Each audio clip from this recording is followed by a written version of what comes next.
I want to welcome everybody to another edition of Cybersecurity BCI webinar. Today we're going to talk about a technology transfer, and specifically we're going to look at seeing adversarial AI as an example of how that process develops and how it can be useful for improving and gaining advantage over cybersecurity. We're going to go ahead and get started. I want to start a little bit about BCI.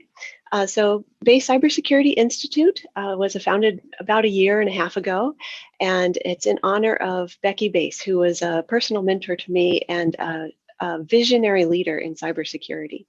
And BCI wants to continue the principles that Becky worked on in her life, including this talk specifically is one that she worked on with two of the speakers that we have today. So it's wonderful to have our speakers all familiar with her work and have gotten the opportunity to work with her.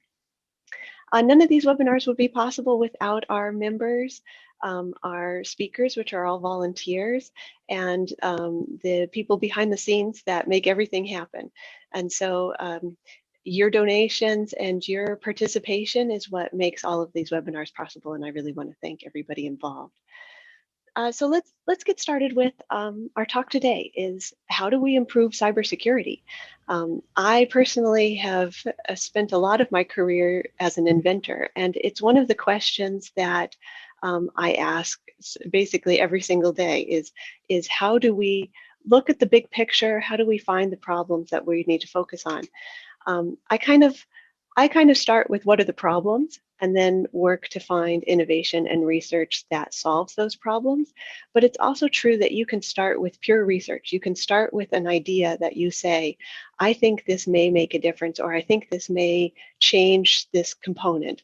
And then you have to figure out how to move that idea, that kernel of something, into a solution or a product or a process that actually solves a problem.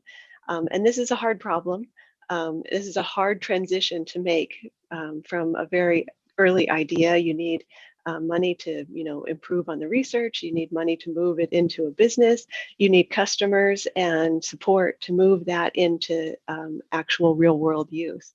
And all of that work is done by different people.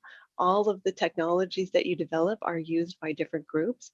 And so how do we coordinate that activity? How do we drive the research to get more useful solutions? Or do we need to focus on problems and drive the research? And so I think it's a area that has a lot of opportunity and a lot of different approaches that can be taken. But it's also something that is fundamental to improving cybersecurity. Cybersecurity is not different from many of the other fields out there. If you look at, bio research or general information technology, it doesn't have a different process driving this. However, it does have one extra sort of factor, which is that all of these innovations are complicated by having an adversary. We have an adversary that every time we make an innovation, they're going to try and discover vulnerabilities in that. They're going to use those known issues, and those are some of the problems that we see is problems don't just come from how does technology get used, but it also comes from how does technology get misused. And so I think that complication adds to the complexity of what we're trying to do in cybersecurity. And so I think that sort of gives an overview of how technology transfer might be looked at in the field. And so from here, I want to hand it over to our speakers. First up is Anita Nikolic, who is a research scientist and the Director of Research Innovation at the University of Illinois in Urbana-Champaign. And she's going to talk about adversarial AI, which I think is super exciting. Thank you, Anita. Sure. I'm actually going to stop my camera because my bandwidth is critically low here, but I am going to share my screen, and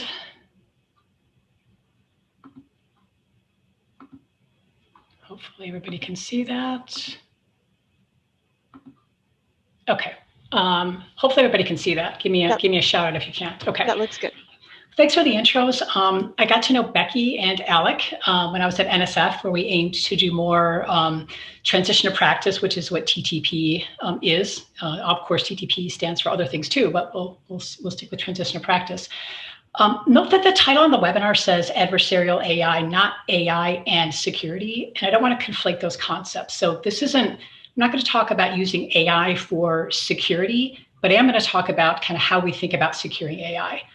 I'm going to go mostly through our continuing journey in the AI village, which I joined a couple of years ago to accomplish what many of the other DEF CON villages have. I am an AI village cat herder. I am not the smartest one in the village by any means. We have some brilliant people. I think there's a few on this webinar. Part of why we're doing this, the reason I do this is to raise awareness of who the AI village is and what we're trying to do. I assume many people on the call are familiar with DEF CON. If not, you may know what I'm going to tell you. Many people have varying levels of AI knowledge, so I'm going to go at a fairly high level, so please take this with a grain of salt if you're an expert. So let's get started. So the AI Village, this is its 4th year, and the 2nd year, which is 2019, was a pretty good start to some of our interesting activities. This is the year we did some deep fakes. Of course, deep fakes in the election were all the rage then. We did a kids activity at what's called Roots Asylum. So if you don't know how DEF CON's organized, there's main tracks, and then kind of the really buzz of the activity is centered around villages. I avoided DEF CON for a long time. Probably I was away for 15 years. You go back now, and if any of you haven't been in a long time, it is a multi-million-dollar professional show across like 5 hotels. And many of the attendees, it used to be you'd go to some crap hotel. Now people are like staying in suites at, the top places. Having said that, though, it has its place to gain awareness. So I got involved a couple of years ago through University of Chicago. The main thing they wanted to do for Jeff Moss with this new village was kind of help out with some PR and some kind of, I'll call it light project management. This is not people's full-time jobs, the AI village. There were some past successes with the voting village in 2018 where some attention was gotten. You might have seen, kids hacking voting machines and a congressional report. One of the thoughts was, how does AI get to that kind of level of awareness in people? So some real smart folks in the village and an academic, Sway Liu from SUNY Albany, created a super cool deepfake of the DNC chair with his permission. CNN covered this. They moderated a panel we had. We had a kids activity where the kids created bots on this closed social network. We had Congress people come to the village. We had some really interesting tutorials. Not a lot for your average kind of security person to do. So off season from DEF CON, we do this hacker journal club. So it's where people say, there's this paper, I don't really get it, or maybe there's a favorite thing they've heard about, and they'll gather. It used to be weekly, now it's every few weeks, where it's our form of building an online community. And I'm going to show you people's backgrounds just range. People come from all sorts of backgrounds. There's a tension, which is good. Some people are highly academic. Some are very informal. And that tension, we hope at least, is going to help us bring good things out. So some of the early lessons learned and kind of real early in our first 2 years journey is we need good volunteers that are well organized. Because this is not people's day jobs, some volunteers tend to be flaky.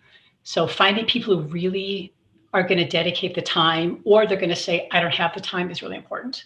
You need money to go to DEF CON. You got to pay union people to put up your TVs and to put, things on the tables.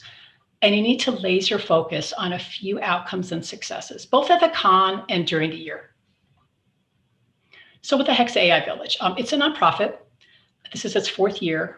This is one of the favorites because of the topic of AI, of course. And we work, many of us, in this gray area, which is, I guess in this, it's more like a light blue area. Primarily, it's the crossover of people, and I'm really generalizing, who do InfoSec, who do some form of AI, machine learning, data science, and in the middle is AI security. A lot of discussion on ethics, primarily, I'd say, coming from kind of the people looking at AI data. A lot of talk about tools, primarily from operators who are used to InfoSec. So who are we?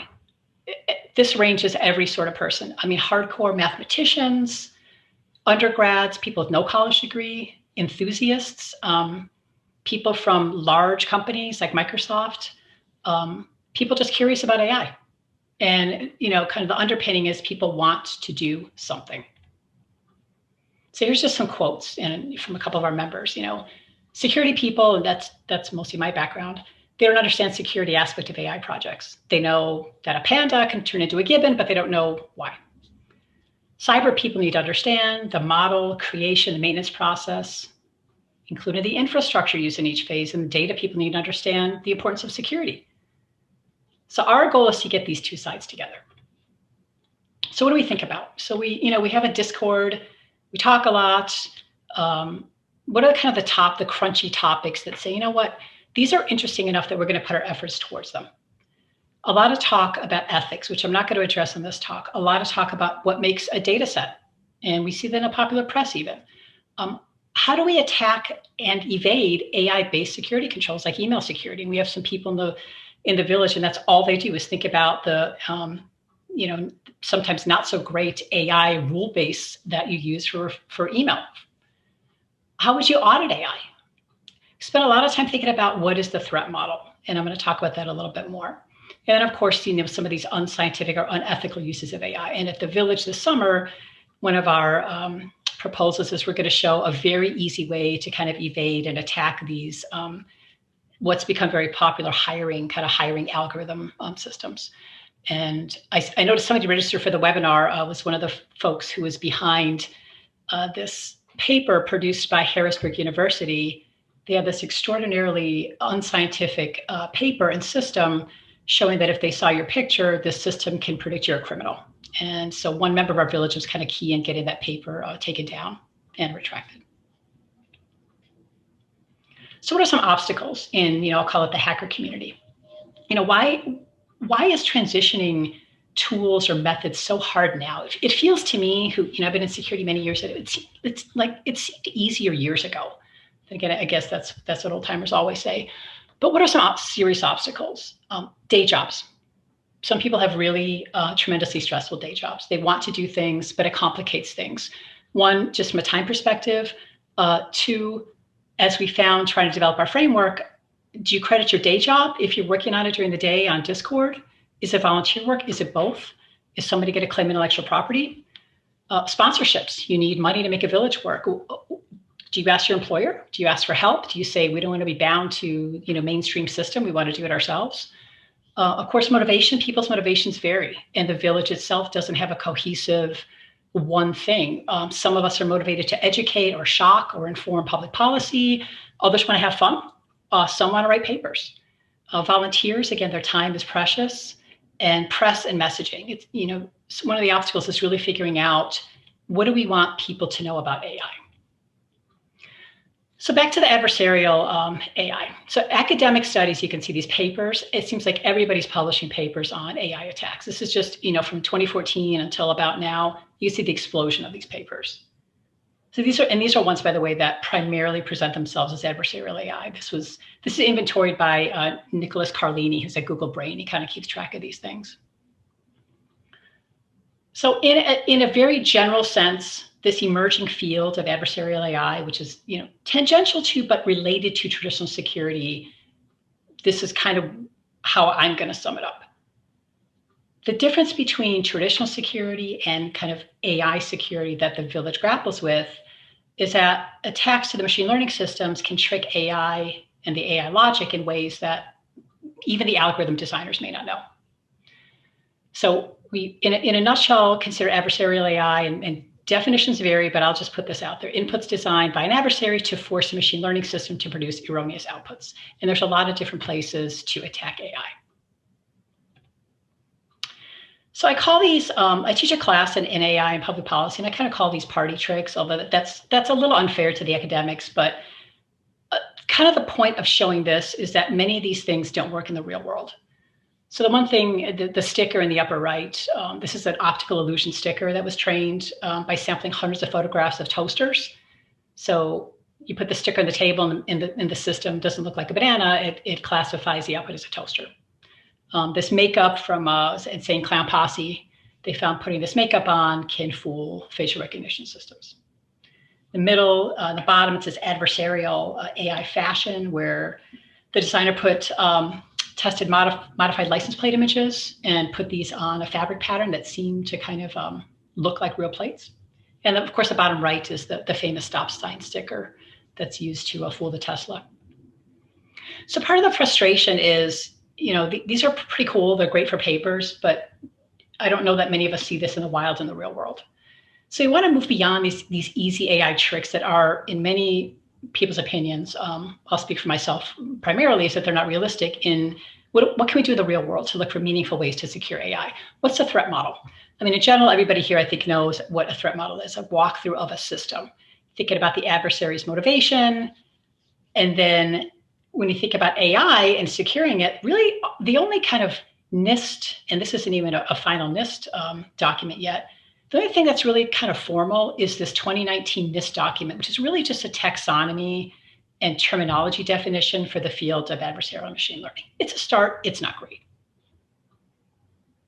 Other efforts have tried to define this. So this is from Berkeley Center for Long-Term Cybersecurity, and they have this taxonomy, kind of what AI security domains mean, but it's pretty high level, as you can see. So how do security practices, people who are real InfoSec operators, how do these map to AI? What is secure machine learning? What does it mean when we attack machine learning?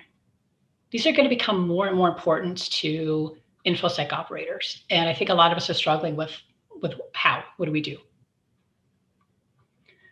So here's just some of the things we're kind of worried about. And again, this is a very high level. Can you poison the training data to bias the model? So instead of training on a wide range of sources, train it on only a few. This is something particular that people who are at like big pharma companies think about. If you were to poison that training data, you can imagine then getting a vaccine or some drug that is not trained on accurate models. Poisoning attacks, this is another one we talk about. This is kind of the class of them. So these are at a very high level what we think about. So where does AI and InfoSec kind of intersect? Things like malware detection. A lot of this is done now, of course, with AI, and it's becoming better and better. And there's free, million sample sets of malware that you can use to monkey around with your AI system. Think a lot about algorithm security. Who's going to be auditing the security and the integrity of algorithms, particularly for things like hiring or sentencing? How is that going to be done? Who's the right person to do it? Who's the right team of people? Of course, there's more people doing red teaming and blue teaming. Very large companies have their own internal AI red teams. Many of their methods are not known outside the company. And again, this is from someone in our village who said there's a lot of thought leadership, but no real, and this is a book you may be familiar with, POC GTFO, which is proof of concept, get the out in adversarial ML. Where's kind of the rubber meeting the road here?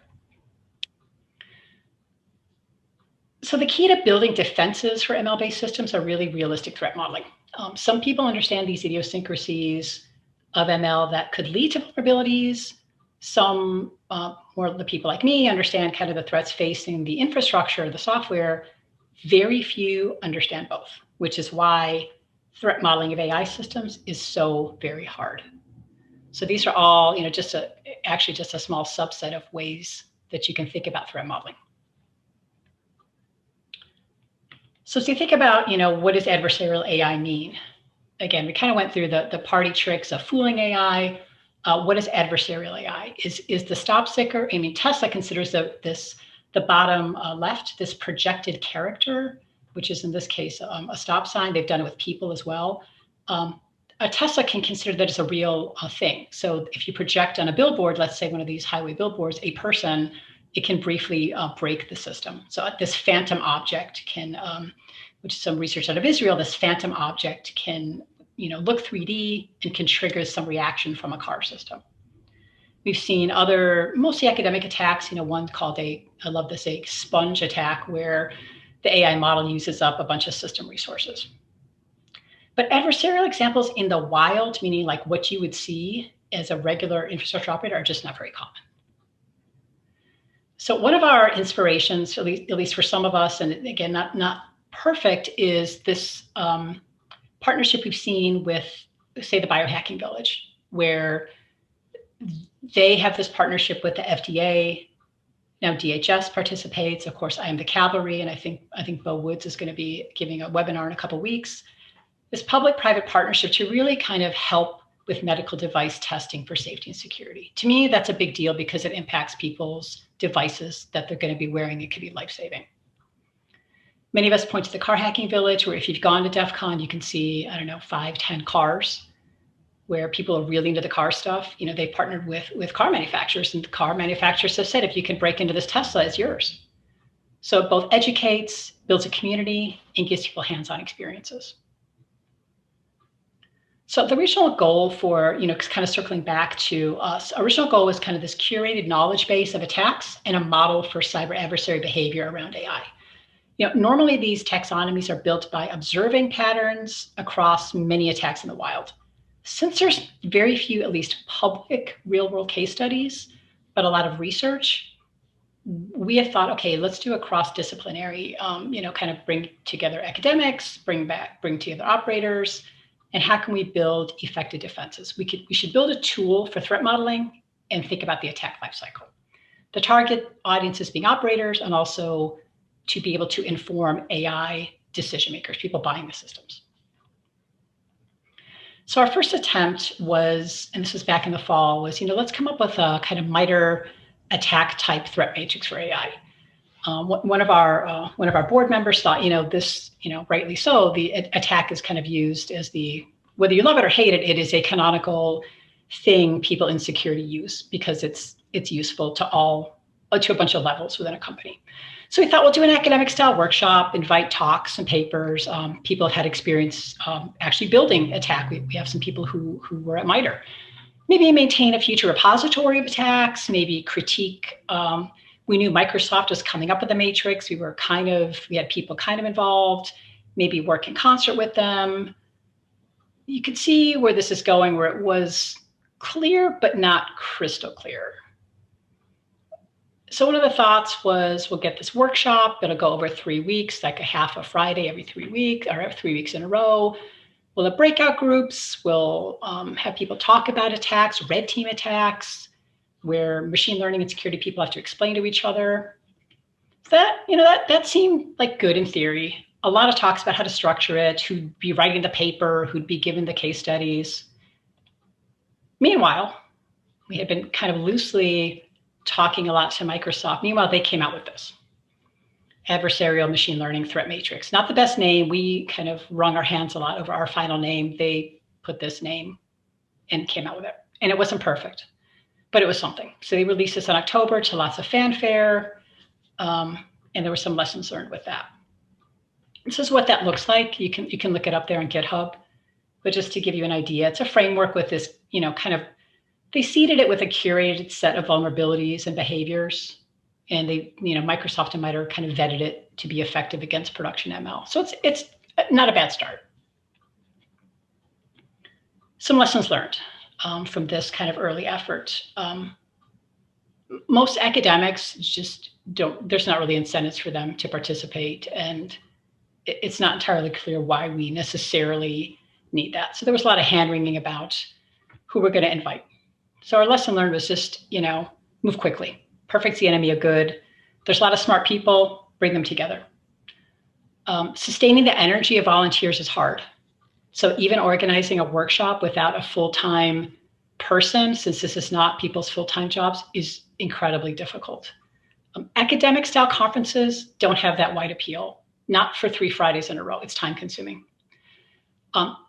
In talking to our corporate partners, I think, opinions were split, but the lesson learned is be bold in what you want. If you want, hey, partner or Microsoft, what we want is whatever, $10,000 of equipment for the village, be bold in asking. The worst they can say is no. And also discussing the intellectual property with a group and corporate partner is really important. We did that beforehand. We were well prepared, but it took a little long. So attempt number 2. So we took what we learned and said, okay, we're going to go forth. We're going to build secure AI framework. And we're going to be inspired by the OWASP top 20. Again, not perfect, but people who are operators are familiar with it. And it's easy to kind of grasp what it is, which is a set of AI security vulnerabilities and remediation. It's got to be accessible and understandable to practitioners. And as we talked through this, we decided, we don't want to take people's time for 3 weeks in a row. Let's assign some homework. before the workshop to make it efficient. So this is ongoing. This is going to occur in April. So these were some of our lessons learned in the past year. One is the village needs structure, particularly who makes decisions and how. So we have tiers of people, not that anybody is more important than another, it's just you need some structure. If there's conflict, somebody's got to say, or a group of people's got to say, look, this is what we're doing. We need to decide, where we can have the most influence. Is it to write papers about policy? We had written some papers about ethics. It just wasn't impactful enough. Vendors aren't an enemy. Years ago, it was like you sold out if DEF CON has a vendor. They're not the enemy, and you need money to make the conference work, and they understand that. Making peace with and embracing PR. A couple of years ago, we had CNN cover, which people were very split on whether CNN should cover it. And then after the fact, they were like, hey, how come I didn't get a quote? So make peace, embrace PR, use it to your advantage to broadcast what you want to the world. Pay for project managers who are trying to carve out money. And for sure, money is not a motivation for doing this. Many people would like to influence policy a little more, especially with the new administration. This was from the Voting Village a few years ago where they really kind of did it well. We're hoping to emulate some of those methods. Here's just a very small list of kind of some interesting papers and a talk from people in the village. That last talk by Ariel Voss, who's on our board, was just amazing. I think it was the first, maybe only, DEF CON talk on red teaming, and it was. If you don't know what that is, it's a great talk. All these other papers are from people who are in the village who are kind enough to come and often discuss how they did their papers with us. That is, I believe that is my last slide. So I'll stop sharing. Oh, thank you so much for that. You said that you have a hacker journal club. Can people find out about more about that on that website? Yes, we stream it on Twitch, and if people want to talk, they can. We have a Zoom, so if they want to interact, like if they're really passionate about the paper, if not, they can watch it on Twitch. We often we have an AI Village YouTube channel. They can find a link on the page. So if people want to watch either the journal clubs or the DEF CON talks from last year, it's all on our YouTube page. Okay, great. Thank you so much for that talk, Anita. Next up is Alec Yasanik, and he is a professor and dean at the University of South Alabama.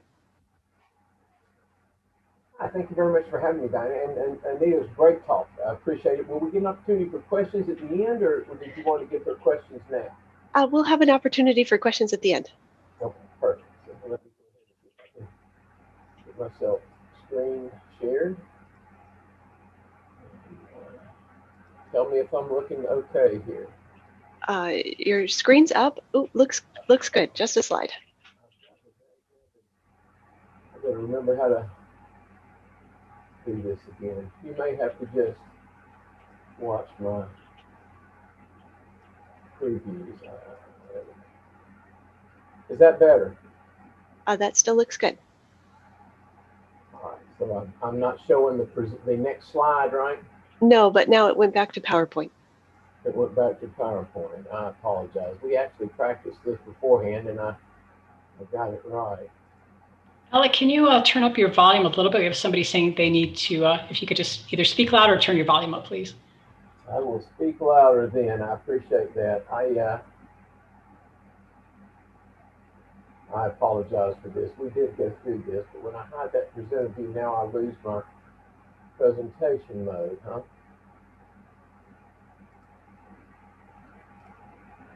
We may have to do it that way. Or we stop sharing. I apologize.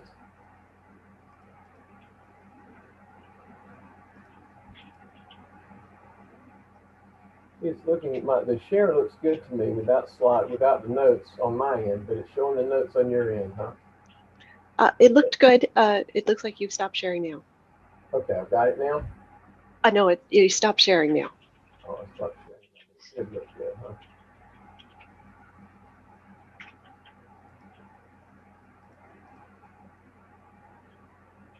We good there? Yes, we just see the slide. No speaker notes. Great. Okay. My apologies. Yes, my name's Alec Yasanik. I am at the University of South Alabama. I have begun my TTP work when a lady named Becky Bass joined our faculty here, or I actually was on staff here for several years. And Becky is was a wonderful lady. I had met her many years ago, and she is a giant in the cybersecurity field, but she's also a giant in the tech transfer field. And of course, I won't go back over her history again, but I will say now, and I have another acknowledgement of her later on, that she promoted much of this, and it was her that stimulated the work that we do and allowed us to make the advances that we made in this area. Okay. I'm going to talk today just a little bit about organizational relationships for tech transfer. Again, those of you that know me, I had 10 years on faculty, 9 years on faculty at Florida State as a research faculty member. And then I moved into administration, and I am now the dean of the School of Computing at the University of South Alabama. So my perspective on tech transfer is maybe a little bit different than some. I've had my own business. I've transitioned products in the small, which means that I've never commercialized a product per se, but there's much of my work and those around me that I've worked with that is in practice today, that is working in systems that people are running either for operational effectiveness or for profit. And each of those are good reasons to do it. But I'm not in the commercialization, which was what Becky was most famous for, was the ability to take these ideas and put them into a product or into an approach that would allow these ideas in the research laboratory to be put into practice and to create profit and to do good things for people. And frankly, I think we all know Becky was more into doing good things for people than she was about profit, but she was also interested in that too. And I want to talk about barriers, because where I come from, I see a lot of it, and so I'll talk just a bit about it, and then I'll talk about the framework that we use here at South Alabama to do, and I call it TTP in the small a little bit, but you'll get an understanding of why that is. To go back to things that you all know most likely, but to get us on the same wavelength for the duration of this talk, is that what we want to do is talk about how to get the product, the research product, the intellectual product into operation. And our focus with Becky and Anita was to get that into operation either in industry, government, or academia. And so all of those things, again, are important to do. But the two critical goals of TTP that we focused in on were it's the product's adoption and its sustainability. And of course, you all know what those are. You've got to have a customer. They've got to be willing to use it. You've got to have folks that will take that product in and put it into practice. And then you have to have a sustainability plan. And I'll get into a little bit more detail about those. Again, I know that most of you have a pretty good grasp on that, so I'll just touch base to make sure that we're on sync for that. Sustainability is really a key here. The notion is that you've got to be able to make these daggone products work. The O&M is you've got to be able to, number one, get the thing up and running and keep it running. And then, of course, you got to be able to tweak and tune and update the products. And then you also got to keep up with the technical innovations that are going on. And then if you're really in for the long ball, you've got to be able to create a workforce plan so that you have people that can make it work in the long term. And certainly for your larger products, this is critical. For the things that are big, is to be able to keep that product and that workforce available to make these tools work. And we know we've all seen that now that we've been around a while in cybersecurity. It's a challenge to us. And the options to be able to do this, are punt, port, beg, and transition. The punt is the one I think most of us do, is when we finish our projects, we put them on the shelf and we let them go. And so there's a whole lot of research right now today that's on the shelf and that we punted on, and I'm among the folks that punted on. So you can port these things, and that means you can gracefully pass it on to somebody that'll take it on. When you do a DARPA project or an NIH project, you'll be able to pass this thing on to an organization that was set up to be able to maintain it and to do the O&M and the updates for you. But those are not easy to come by these days, and you need to know it probably going in. BEG is you can seek a maintenance contract, and these are very, again, hard to come by. You can try and find somebody that will write a contract for sustainability for this product. in the out years. That's one way of doing it, but it's probably not the way that this group that I'm speaking with now would prefer to do that. Or you can transition this thing. And this is, generally speaking, to commercialize a product is what we're talking about when we talk about tech transfer to practice. That's what people think about. Although, again, as I say, in my world here, we really are also interested in transitioning into government and to academia. But then there are many, of course, forms that TPP can take. And again, I won't stay on this long because I know you all know it, but there are many ways to do it. To create a new company and spin off from an existing company or a sponsor that you may have. Creating licenses is a very common way to do this type of stuff. The free distribution model, and then but that generally starts with some type of a company to be able to make that go in the long term, and there's sustainability issues there. And then informal TTP happens all the time when people create products and they put them into libraries, and those products are reused and you get the value out of them. And so those are important ways to go. So to get really as the bridge into what I came to talk about here, we believe that TTP follows these critical factors that coalesce in a single idea, single novel idea, an investigator with a customer base. Those two things correspond, and whether they came from a basic research being able to form up with a need, or it came with a need pushing that research to be done, it has to have a sound customer base for that idea that is responsive to the customer needs. And then even if you have those three things, you've also got to have, of course, market space. And then you've got to have somebody that's willing to pay for the work and the background. And that's, of course, as you folks, a huge problem. And then the thing that I think, I'm intending to emphasize in the talk today is that you have to have necessary relationships to make that happen. Even if you've got these first five, even if all five of these things line up, if you're not able to establish the relationships that can make them happen, then you're swimming upstream, and you've got certainly a risk that you don't need to have necessarily in TTP. So who are the stakeholders? Well, from my perspective, and again, I'm talking largely about academic research here because that's what I'm most interested in. Is you've got the investigators, the academic administration, and then the research administration. And this whole academic organizational structure is foreign to most of us. And in truth, a lot of it is foreign to those of us in academia and the administration, of knowing who works for who and how do you connect with these people, and how do you even find the right people to talk to. But the investigators are the ones that are most important to us, the PIs and the GAs. And I'll tell you what, this director is somebody that is extremely important and going to be even more important in the talk as I go through it. Having that person that's in the middleman that knows how to make things happen and facilitate the relationships that you need can just be invaluable to you. Maybe one of the most important people in my organization is this director that knows how to make things work and to get those things done. Obviously, if you can get, as an investigator, you need to get the support of your dean, provost, the university councils involved, and then your research administration. Many people would call it the vice president of research, but that office is so expanded so dramatically that I get a little bit more specific, and I call it the office, a sponsored project office or officer sponsored programs, and then the technology transfer office or technology transfer officer in the research administration. And then we bump down into the customer side. And your customer, of course, everybody knows, can be the buyer or the user, the person that's going to end up putting that product into actual service and making it work. But then you also have the sponsor, and that can be an agency, an industry partner, or it can be the person that's going to use it.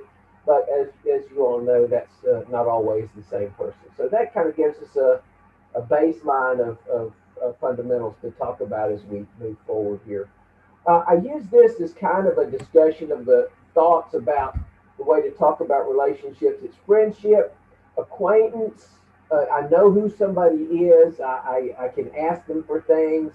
But it doesn't necessarily mean that I have a strong trust relationship with them. I mean, if it's a good friend, certainly I do, but there are a lot of friends that we really don't know about. And then we also have this trust relationship, which is critical to us, of uh, what we're going to be able to depend on people to do, what we count on them to do, and that's always an important part of this. And then we've got these relationships called barrier relationships and things that keep us from getting where we need to be. And so I've given you a few notes here on kind of a spaghetti slide, but it gives you the start of a modeling language to talk about these trusts. So you've got folks that need to have trust, and trust is directional. You need to have the provost that trusts the PI, and you need to have a tech transfer officer that trusts the PI. These are necessary relationships to get tech transfer done in the academic environment. Obviously, your sponsor needs to trust your PI or the director. And this is a place, again, where I want to highlight the importance of having that middleman, if you do, of having that middleman that can create relationships with your sponsors. And I don't think of that nearly as much in the NSF model as I do in the industry model. And again, I'll cover a little bit more of that going down, but I wanted to highlight that a director can create a relationship with an industry sponsor that they can then transfer to that PI to create a very healthy TTP relationship that's needed. The customer, on the other hand, needs to trust the person doing the work and building the system, because that's just a vital connection between those folks. And then you need to have a very positive relationship between that university tech transfer office and the sponsor. Your provost is always going to promote you as long as you've given that provost the opportunity and the reason. And that's an important part of my world, is making sure that the PIs are trusted by the provost. That director has to trust the PIs, and I'll stop at that on the promotes. But then when you go into the barrier issue, I put the not there because what you don't want is to have the tech transfer office be a barrier to the PI, or the tech transfer office be a barrier to the sponsor. Those are two key important relationships, and again, it's possible that the director could be trusted or be trusted by the TTO and kind of prevent that barrier relationship that the TTO might have with the PI. But these non-barrier relationships are just extremely important in the tech transfer process. Now, I may be a little bit overboard here. The OSP is your natural enemy, but you know that there's a lot of truth to that. What they want is they want compliance. They have to have compliance. It's their job. They can lose their job if your project isn't compliant with federal regulations or with other types of regulations. And you know, you may have a great idea, and the tech transfer office will just simply say something like uniform guidance, or they'll say something like liability, or then they'll come around and they'll talk about IP, and it's just crushing. It can be crushing on these things, that you have to make sure that you're not breaching some unsuitable regulations, non-compliant. And so there are people that their job depends upon them ensuring that you are not compliant. And so what they do is they put barriers in place, and they create obstacles that you have to go around. And I'll tell you what, industry has a lot of trouble navigating the barriers that a tech transfer office can put in place. And so they're not to be means for you to bust through that wall. All right. And so maybe it's not as bad as natural enemy. So maybe I've exaggerated here just a little bit. And some places you go, your officer-sponsored projects and your tech transfer office are your advocates. It's really their goal to help you get that grant, or to get that research funding, or to create that TTP relationship that will mean something to you down the road when your basic research is advanced. But don't overlook the effort that is required to navigate the OSP and the TTO effort. Universities are not designed to be fee-for-service organizations. They are designed to educate students first, and then they're designed to be able to deal with the NSF type structure. So what we'd like to do is to be able to bust right through those barriers. And the first tool first thing that I'll point out to you here is that contracts are the key. Understanding how contracts work and how to get out ahead of your sponsored projects office in the contracting area is just pivotal to being able to get it done. Now, most of your OSPs are very good and understand NSF contracts. And what academics typically talk about those as being as awards, grants, but they are essentially, when it comes down to it, they're contracts. But they're the gold standard. It's a take it or leave it from NSF. You use our contract or you don't get the grant. And so, it's easier for our officer-sponsored program to accept that because they're boilerplate. They are all documented very well in the PPAPG, and so you can find examples of prior grants, and OSP can get you through that. Now, it's not quite as easy with NIH and DoD because they create much more difficult contracts to deal with. There's a lot more variety, and you have other guidance that you have to deal with. The FAR and all these other documents can drive you crazy in the service-specific guidance. But those places are in the club. They are also, they're not the gold standards, but they're right there at the gold standards. So sponsored projects and tech transfer will typically jump on board and help you to get through those things. But you know, industry contracts are just difficult. There's not a template there.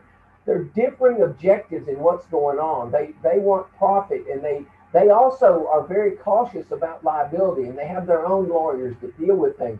And they cross state lines, which create real difficulties when you're dealing with industries. And so being able to navigate those barriers is extremely important part of being able to do TTP. So what I'm going to spend my last 6 or 7 or 8 minutes here doing is talking about the things that we do at South Alabama to get through this. We actually have a center director here for our Center for Forensics and Information Technology Security, and he is our business development guy. And he is the one that's out there creating these relationships with these industry partners that can connect our PIs to the projects that we need to get done. The provost support is pivotal, and so we brief the provost on a regular basis what we're doing. The provost is the hammer in the academic community. If you want it done, they can have influence on the vice president of research and the finance and the compliance officers, and they can help you to get through those wickets, and they can resource you to get those things done.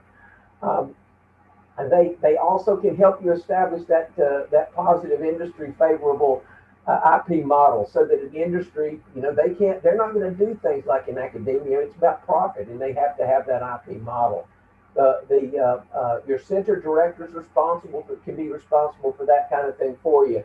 Maybe the most important thing that our director's done here is to create these cookie cutter contract templates, come up with standard ways of doing business with industry, put together a cookie cutter contract that's made it through the University Counsel's office, it's made it through the compliance office, the Office of Contracts and Grants, and those things then allow you to accelerate your negotiations with the industry partners.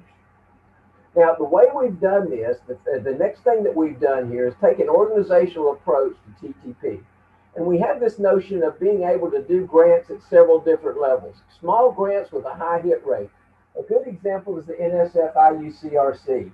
And those, I think I've actually got a slide on that I'll touch base on. Larger awards are handled in what we call managed interns, and I'll hit that very quickly. We have large awards, medium hit rate, which are federal agency contracts, IDIQs, and other transactional agreements, those of you that are familiar. We also have been subcontractors on other types of funding vehicles. Once you create that TTP relationship, then you can put your things into those contracts that apply to be able to get that transition quickly. And then, of course, the gold standard is the federal funding agencies, NSF, and the others. The IUCRC is pre-competitive research. You have to win an IUCRC award before you can start getting those small projects. But once you get that NSF award for an IUCRC, you can put together 3 to 5 to 7 to 10 $50,000 projects a year, depending on how many partners you have. And you may have a lot of the IUCRCs will have 10 to 15 sponsors that will sponsor that many projects for investigators. And so that's a very good deal. It puts that pre-competitive research for the PIs creating, that puts it into the industry hands, and then puts it in a position to be able to transition quickly. These are small projects. but there's value to the students, the faculty and staff, and the create the TTP relationships. In the managed interns, it's development heavy. That means that we have done essentially a fee for service for industry partners. We have 3 to 5 students, a faculty or staff member, and you have the same value. It's just on a larger scale, and it's a little bit more complex to deal with because this is a straightaway me and you working for that industry partner. The federal and then the federal agencies is similar, except instead of it being with a company, with a Cisco or a steel mill, it's with a federal agency, and those federal agencies have large contract dollars that you can get into. And we use the same managed intern model of 3 to 5 students with a faculty or staff member, and these cookie cutter contracts that we work out with that federal sponsor. We get faculty buy-in because they get summer funding and travel money and assistance, patents and copyrights. This is a very high percentage of tech transfer approach to get these smaller projects with industry partners to get these things into the industry use pretty quickly. I will say that you have to be careful not to feed the bears with these programs because it can be very comfortable for faculty members to go for these high hit rate, low value grants and live off of them year after year. And of course, what we want is the gold standard basic research and to get the NSF grants. So what we use these for essentially is for gaps, folks that don't have the larger grants, the NSF grants, to be able to keep their graduate assistants funded, their travel money, new faculty members that are between grants, and sunsetting faculty members as well. And that's a really powerful problem in academia, is our sunsetting faculty with tenure that whose research may be a bit past its prime, and being able to come up with a way for that to work. I finish up by just acknowledging again Becky Bates was a wonderful friend and a fantastic person. None of this would have been possible without her. And this is me, and I've gone a minute or two over here, and I apologize for that, Diane. I'm sorry. I'll turn it over to you and take any questions. Oh, thank you so much for that talk. So let me just put on my entrepreneurial hat here for a moment. If I want to work with the University of South Alabama, is it traditional to come to you with a problem or an area of research, or how do most of your industry partners get started? So most of our industry partners get started by our director going out and finding folks. Now, we have occasional inquiries that come to us, and we get word of mouth, but we don't advertise to any extent. If you wanted to work with us, you simply contact myself or our director, and we would set up a call and look at what you do. And we do it both ways. Our director has a portfolio of projects that are of interest to our faculty members, but they will also take problems the other way from the industry partner. And that director, so that I don't have to, because everybody knows I'm the dean, I don't do any real work. And so our director takes those projects and will shop them out to the faculty members to see if there's an interest connect. And you said that there are a variety of projects you end up, I think you termed it as punting on, where you've done some of the research, you've created some idea or component. Is there, this seems like a sort of systemic problem in the industry, is we all do research that sort of dies. Is there some way that we can find that or bring that to the foreground better? So again, that's what our director does, is he has collected this portfolio of projects out of the punt pile. So he goes to the faculty members and says, what have you got on the shelf that you did? And then they take it and look at it and see if they can put it in the form of a 1 or a 2-page project a research area description that he can then shop to the technology partners. Okay. We only do that locally. We're not doing it for anybody else, just our faculty members, so that we can shop those out to our industry partners. Okay, that sounds great.